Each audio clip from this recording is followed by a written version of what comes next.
experienced under colonialism and apartheid.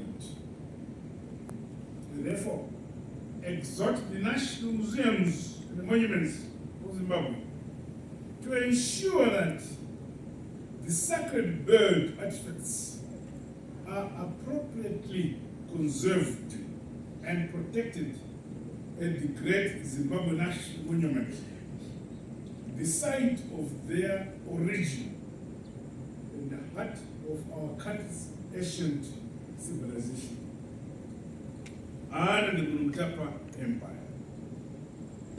Let the people of Zimbabwe come and witness their heritage. Let the children of this great nation see with their own eyes the symbol of their identity. And let the world know that Zimbabwe is a nation that respects its past and celebrates the present as we build a prosperous future in unity